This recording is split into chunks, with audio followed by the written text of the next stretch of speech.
Welcome to Phoenix and Flame, pushing through and transforming even when you feel like a pile of ash. This podcast is not intended for use as psychotherapy. If you feel you are in crisis, please call 911 or contact your local crisis hotline. Welcome to Phoenix and Flame. I'm Dana, and this is my podcast on pushing through and transforming even when you feel like a pile of ash. I have a fantastic guest with me today. I'm so excited.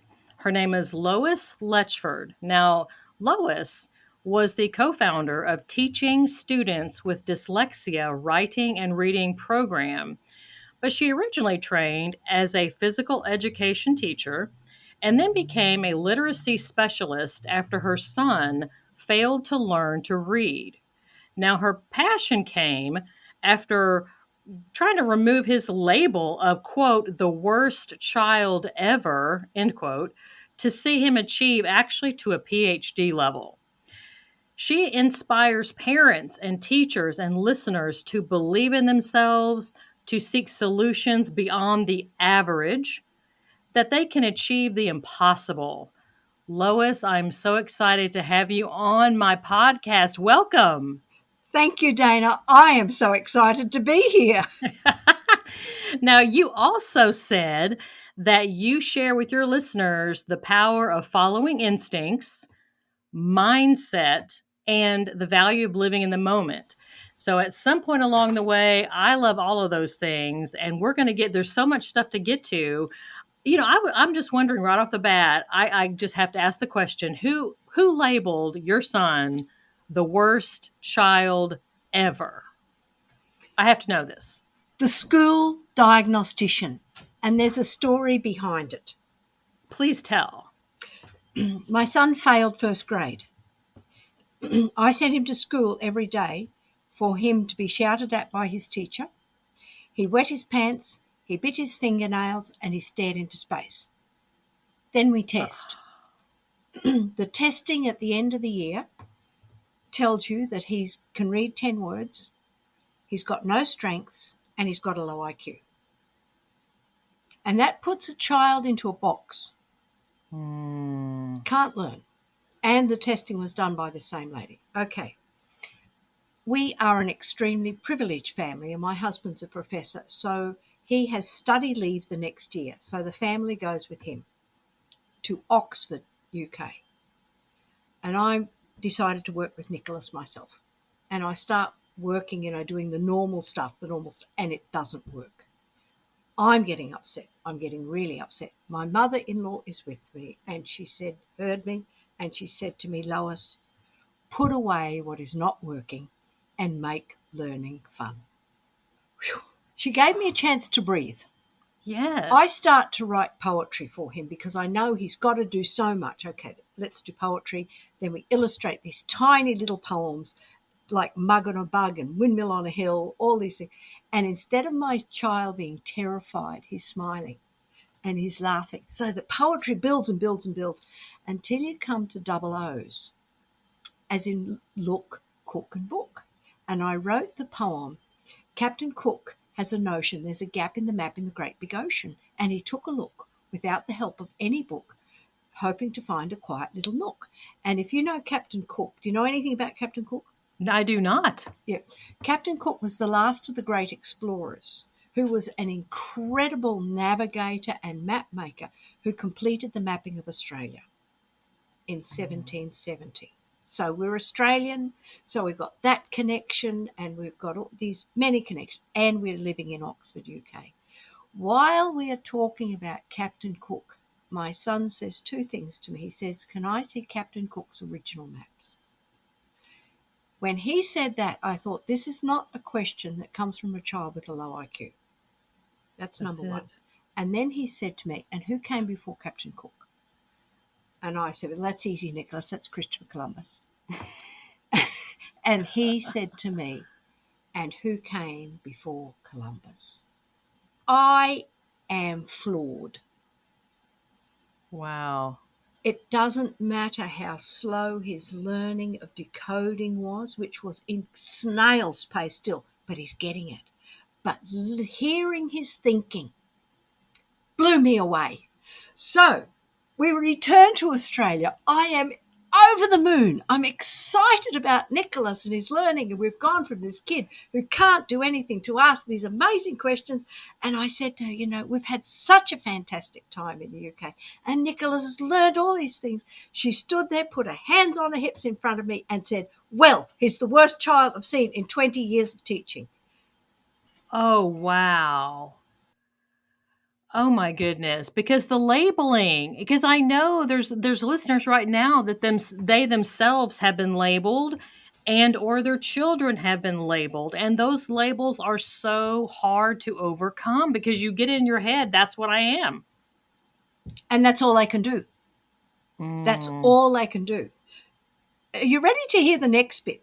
Yes. Okay. That very afternoon, the reading teacher sent my son Nicholas home with the word saw, and she gave him 2 sentences to learn the word saw. And the first sentence was, I saw a cat climb up a tree. And the second was, I saw a man rob a bank.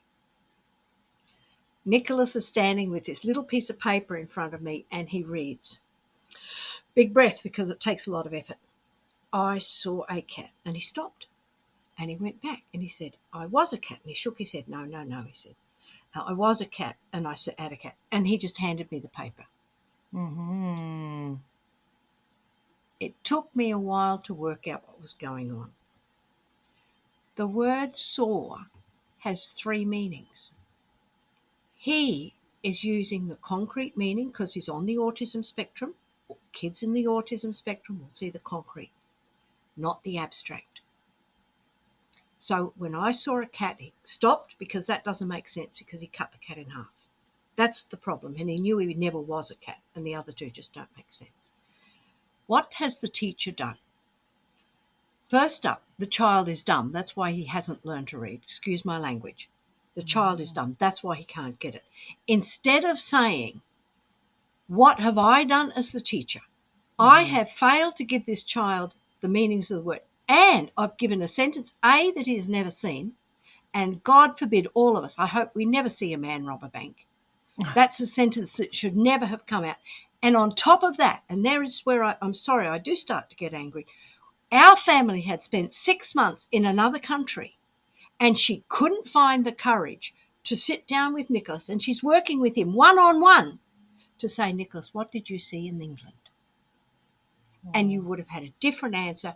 You would have a different response. And instead of the child being terrified and getting it wrong, he would have lit up, which is what he did when I taught him. That scenario, how we label and fail to teach, is what drove me. There's a gap. There's a huge gap. And what I'm hearing you say too is that something I run into is sort of like when someone's a hammer, everyone must be a nail. And so it's like whether it's a teacher or a physician or fill in the blank, it's like, this is the way I'm going to do it. And so if you don't respond well to the way I do it, the problem must be with you. Exactly. That's it, all over. That's exactly it. Yes. Which is why when I teach, I move heaven and earth to make sure my students understand everything they say. Because we as confident readers and competent readers don't understand the struggles our children have. Well, and we do not. And on top of that, or in addition to, it's sort of like when our kids start to get emotional and they start getting upset. That, of course, being a psychotherapist, I'm going to be attuned to that, and that's going to override. They're going to get very, very, they're going to kind of tip in a way into fight or flight because they're going to feel threatened and they're going to get very upset. And that is going to circumvent their ability to process their thoughts. Can I tell you another story? I'd love to hear another story. Nicholas graduated with his PhD in applied mathematics from Oxford University in 2018. Wow. I'm with him. And I said to him, Nicholas, I don't know really what happened in first grade. Could you tell me what happened? This boy is confident. He's articulate. He's knowledgeable. My son sat in front of me and he cried. Tears ran down his face. The tongue went round and round in his mouth, and he couldn't get one word out. Oh my, he was traumatized. Just what you're saying. Oh my goodness. So here you have a grown man who has his PhD, by the way, and he's trying to answer your question about what happened to him when he was in first grade, and he was reduced to tears and couldn't even answer your question. Oh my, was he ever able to answer your question about that? He's been in therapy since, and I haven't asked yet. But the interesting part is I thought I can't answer that now because we didn't deal with that when he was growing up either.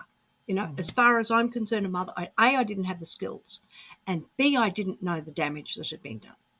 And then you just shove it under the carpet and hope and pray it goes away when it doesn't. And I thought, Nicholas, I can't deal with that now, but can you tell me what happened when you and I learned together? And this little boy, instead of, the crying mouth, lit up and he said, I remember the poems you wrote. And he named the poems. This is 25 years afterwards. And then he said, the mapping and Captain Cook and the mapping taught me to love learning, and I never want to stop learning. Oh, wow. And then number 3, and he said, you wrote a poem about a witch's spell. And then he's laughing and he said, I did, Nicholas. And he said, it was just so funny. And we wrote the ingredients to the witch's spell. And I don't remember what that, but it was just so funny. When we teach, we have the power to change our children's lives. Oh, 100%. So I'm wondering, from your experience with this, if there's some young teachers out there that are still open to ideas and they're still malleable and they're still curious and they're still wanting to make a good impression and make a difference, what is something you would share with those teachers that might be listening now, or relatives or friends of teachers that might be sharing this podcast with them? The very first thing I would say is you take that little child who is absolutely struggling, you pull them close to you and you say, you are a future rocket scientist, and teach them in that way. They're not dumb. They see the world differently. And give them that you're a future rocket scientist, and it actually changes your mind. It gives you a chance to say, how am I going to teach them? How do you do it? Through poetry. Poetry engages the lowest to the highest. The lowest kids have to do more work. But you're still dealing with rhyming words. You're still dealing with phonemic awareness, but you're putting it into a pot that every child can understand. And you've got the repetition.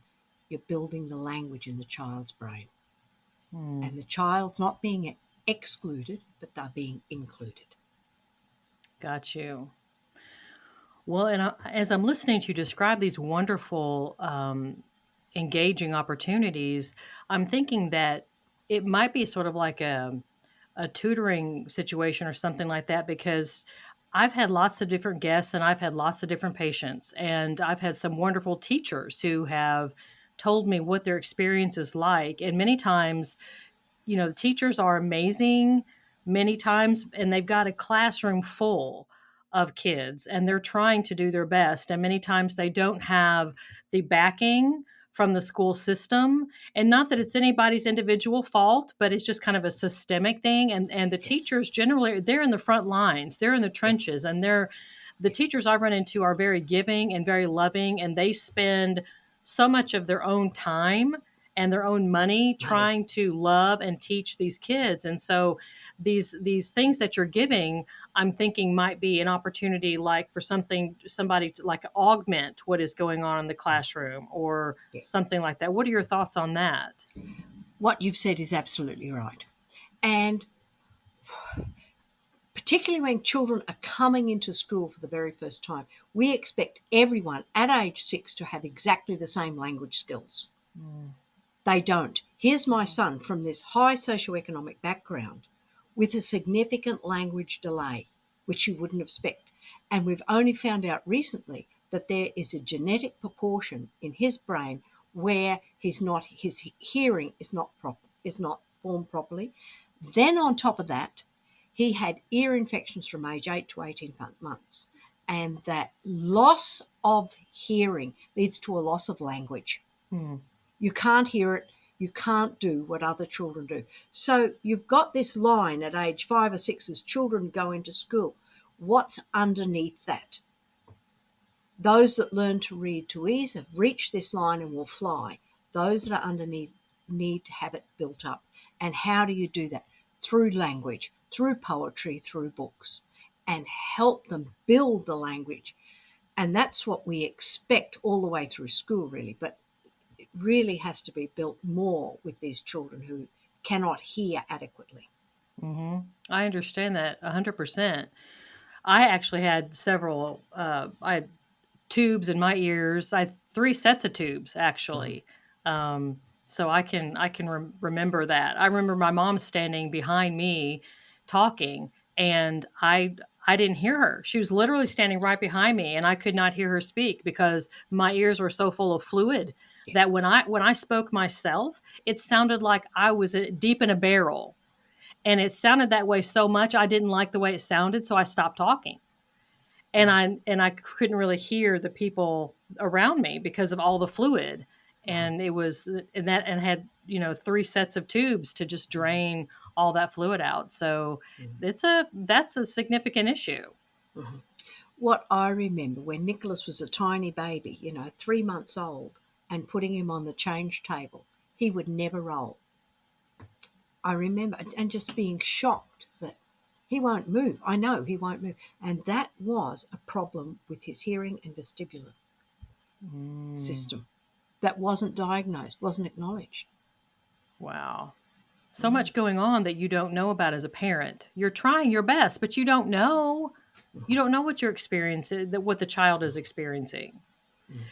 So let me ask you this. We had mentioned earlier about how you emphasize the power of following instincts, which I'm hearing kind of coming in what you're saying now, and also mindset and the value of living in the moment. So how do you see these things playing into a parent with a child that has some issues? What do you see? What is the power in these different areas? Following your instinct is acknowledging, okay, the child's got problems, but where we are in that school setting is not working for him. What do I get upset about now? That I left my child go to school every single day to fail and be shouted at. I should have done something about that. And then when I went to teaching him, any program did not work with Nicholas. My instinct was, how am I going to solve this problem? That's the instinct I went with. And that was the one that transformed his life and my life. I want to pause for just a moment before you continue on with the rest of the answers and say, I so admire and it was just kind of an awe that you, instead of saying, oh, well, this is the level that my child is at. My child has been tested by professionals and found to be on this very low level. I just have to learn to accept that and not expect too much from him and just kind of go with the flow and just accept that information rather than just accepting that and moving on, which I could totally understand if somebody were to do that. I mean, a professional came and tested him, but instead of doing that, you went beyond. You were, okay, I need to find a solution. I do not accept that. I know my child. Like you said, my instinct is this, something's off here. This is not right. This is not what I see in my child. And I hear you saying that you really were pushing to find solutions, even though you were told there were none. And I went beyond decoding. Okay, yes, he has a problem with decoding. Yeah, and he's really slow with it. And he, like you say, had a real problem with consonant blends. PL, PR, and the difference between a word like pay and play and puree is, one letter. They don't hear it. And we didn't get stuck in decoding, but I went with the knowledge and the thinking And when we got to the knowledge and the thinking, these little words became so important and so powerful. And they matter. And so it's a different way of thinking. Don't get stuck on decoding. Go around it. Yes, we have to teach it, but we'll find a way around the problem. It happened by mistake that the poetry came first, and the poetry was what he loved, and the decoding came second. So that was my instinct, just to follow it. And when it worked, I followed it. He did it. So is that what you meant by mindset? Is like, Yes. Mindset, how we see our children. Like I said before, you can look at that child and say he's the worst child I've seen in 20 years of teaching, and then say, well, he's never going to learn because of that. But when you change the thinking around our children, we change our mindset, which allows us to say, well, this child is not stupid. How are we going to teach them? Our children are 6 and 7. They're at the very beginnings of their lives. Why are we putting them in a box? I've taught children who was 13. My first student I had in Lubbock, Texas, was 13 years old. He'd spent 4 years in a phonics-only reading program. And he came to me like this. He couldn't read a thing. The word like, he would spell L-I-C-K after 4 years. wow. And I taught him to read. And every year he got better, and every year he got taller. And his shoulders, and it's going from I can't to I can. So our mindsets, how we see our children, it's critical to their future. Absolutely. We can teach them to believe. So what do you believe about yourself and about the child? Do you believe you can teach that child? Do you believe the child is teachable? Are you able to do it? You, the teacher. And when it doesn't work, change it. When they get cranky with you or they do something, change it. There are ways around the problem. Yeah, I like that a lot. Now, I'm going to ask you to tell me, you talked about the value of living in the moment, because I talk about this a lot with my patients, and I'm a huge, huge, supporter of that kind of mindset. So what is your reason why you wanted to point out the power of living in the moment? When we were in Oxford in 1995, inside me, working with this little boy who's making millimeters of progress in decoding, I'm panicked. He should be doing X, Y, and Z, and he's not. The other side, where he's learning about Captain Cook and asking these amazing questions, was so exciting. But I'm still terrified because my son can't do what other kids can do. And I think I wished I would have valued more of the positives and ignored the weaknesses, because look where he ended up. Look what we were able to do in that time, rather than panic and forget the panic. Okay, Lois, whatever. And I think we have to do more of just being thankful for what we've got and the progress that we're making today, because we don't know what tomorrow holds. No, we don't. And I'm so appreciative of your willingness to acknowledge the panic, because I think sometimes when I have, guests on my podcast, their tendency sometimes is to focus on all their accomplishments, the Phoenix part. But the reason why I call my podcast Phoenix and Flame is because I am equally interested in the actual fire, and what was the fire, and how did it make somebody feel when they were sitting in it, when they were being burnt to ash? Because that's what's going to help us feel like we've all been there.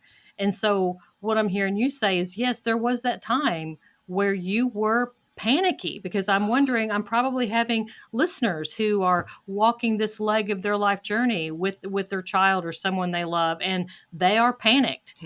And so what I'm hearing you say is one of the things to help them with that panic is just to try to slow it down and just stay in the moment. Just slow the roll, stay in the moment. Is that what you're saying? Yes. And love all the kids. And I think you have to believe that things will change, or that what you're doing now will change tomorrow. And I don't think I believe that enough. I have a friend who read my book, and she was with us. Our children are the same age, with us as I was going through the journey.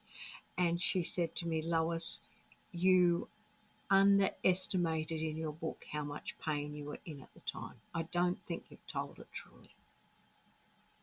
I think you are in much more pain than your book suggests.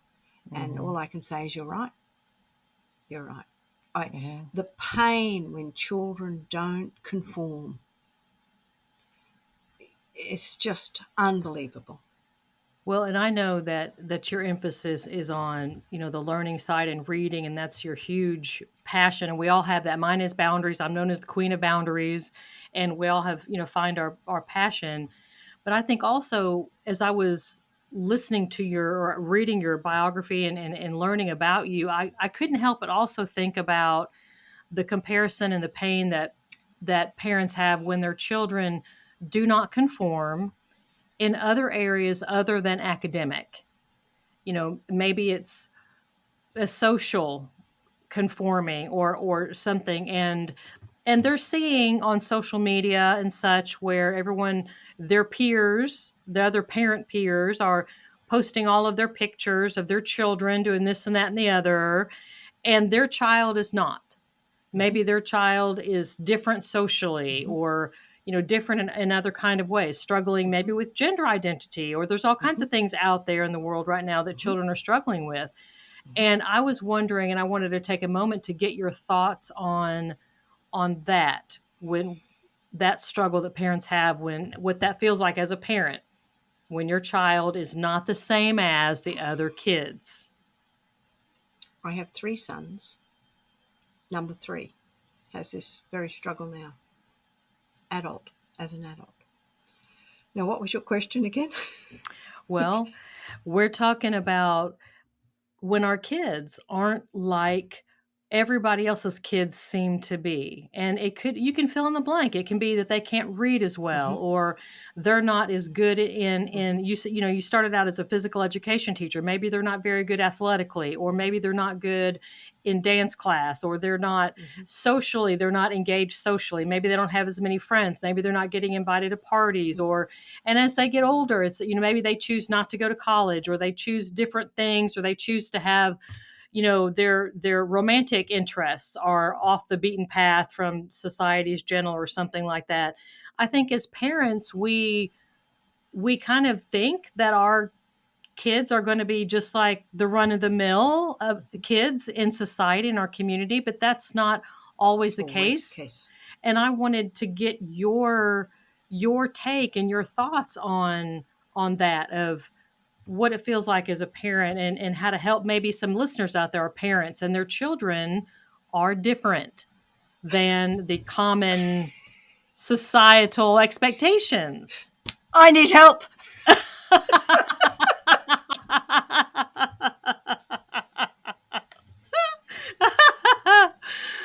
It's a struggle, is it not? I wish I had answers for you, because my sons are in their 30s. I don't have answers. My eldest son learns at the speed of light, speaks at the speed of light, thinks at the speed of light. My second son strives so hard. His mathematical ability is in the top 99%. His language speaking ability places him on the 2%. And the third one doesn't have the social skills. And as a family, how do you negotiate this? Right? It's a huge challenge. It's a huge challenge. And so I can only live for today and be thankful for today, because you don't know what tomorrow brings. You know what? I tell you, my experience, as I have 3 kids of my own, and my experience as a mother and a psychotherapist, and just kind of who I am as an individual, what I have learned and what's helpful to me is I do not judge. I feel like everybody is put on this planet for different reasons. Yeah. And we are not to say why they have been put on this planet. And to not judge ourselves or our kids or other people and just to try to be very accepting and loving, just to provide that loving place, and for our children to provide that loving nest where they can be Yeah. themselves and they can be honest Yeah. and they can tell the truth, and Yeah. we listen. I love that.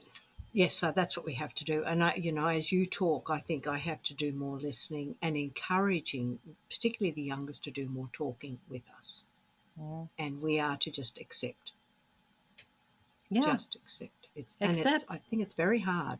It's very It is hard. hard, but you know what? We don't have the answers to everything. No, no, And I think sometimes as parents, we get in this mindset where we feel like we have to have the answers, but we don't. we don't. We don't. No. And we can listen and just say, gosh, that sounds really horrible. Yeah. That Yeah. I can imagine that if I went through that, it would be awful. My heart goes out to you. That sounds like that was a terrible experience today. I love that.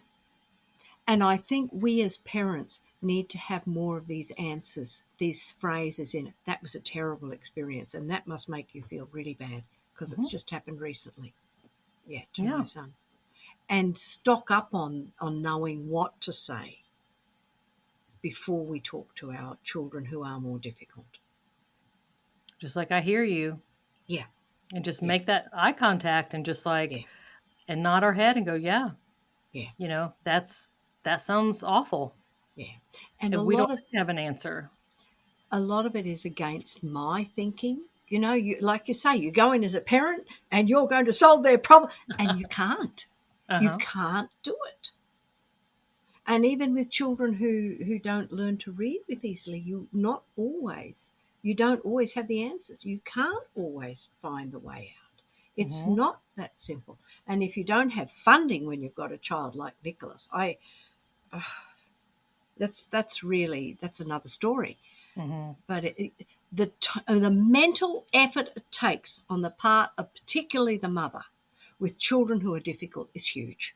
Yes, it is. And I'm going to throw this last comment in, and then I'm going to make sure that we get our listeners kind of funneled to where they can find more about you and what you offer, because your website is amazing. I Oh, visited thank you. that. It's so comforting, and you offer ways of helping people, and it's Yeah. just fantastic. Now, listeners, I'll tell you about that in just a minute. So it's just, I think lots of times as parents, we're looking around at other parents and what their kids seem to be doing, and we're doing the comparison thing. Yes. Let's just be honest about that. Yes. We have to be Yes. honest, and so that's the truth. But at the end of the Mhm. day, each person is walking their own path. Yeah. And furthermore, as a psychotherapist, I can tell you sometimes I will have people come in and think that other people are doing fantastic. And I'm like, you don't understand. I have doctors, I have lawyers, I have CEOs, I have nurse practitioners, I have all kinds of people in my office. And let me tell you something, out there walking down the sidewalk with their sunglasses on and their nice shoes, and they might look like they've got it all together. And you might look at them and think, gosh, I wish I was like them. I wish I had my life together like they do. But little do you know, they just left my office 30 minutes ago. Yeah. Everybody is struggling with something because Something. we're all human beings. Yes. And so we Yes. can stop the comparison thing and recognize everyone's different. Everyone's walking their own path. We have our path, they have their path, and we don't have to be judgmental of anybody, and just accept. Yes. Just I love accept that. it. It I is what love it that. is. Now, let me make sure I have this right. Your website is your name, Lois Letchford, LETCHFORD.com. Perfect. Yes. Okay. So is that where you want the listeners to go to find more about you, to get connected Yes. with you, to get help from Yes. you, that kind of stuff? Yes. Easy. And I offer a Zoom call, a free Zoom call first up, so that we get to know each other and get to know where your child is and to see if I can help them. I help the vast Fantastic. majority. And just even for parents to talk and connect and know you're not alone is really important. What else can you do? Do you want to work with me individually, or can you work with your child at home and then just connect with me once every so often?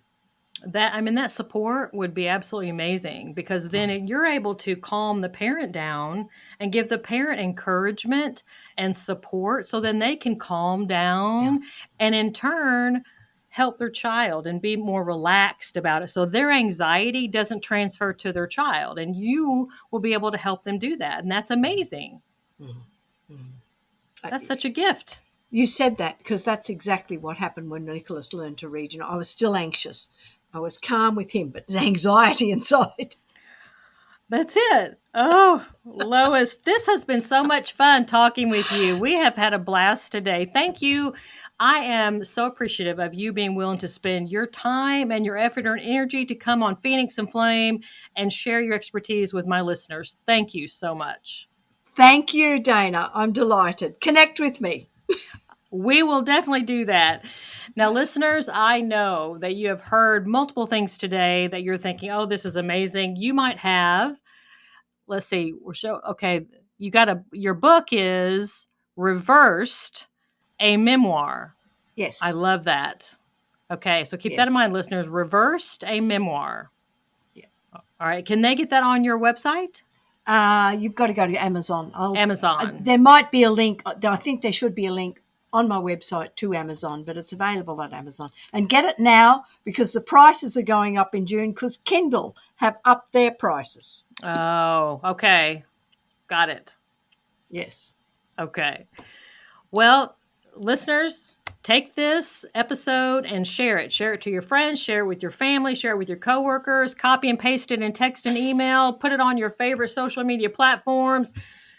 Get the podcast episode out there. So share it with people that can benefit from this. Again, I'm always encouraging us to grow our Phoenix and Flame community so we can reach out and work with one another, support each other, be honest with one another, and know that we're all struggling with something. It's okay. We can come together, we can connect, and we can love each other, and know that we can get through this, and we can rise from the ashes and transform. Thank you for listening. I hope you have a wonderful rest of your day. This is Dana on Phoenix and Flame.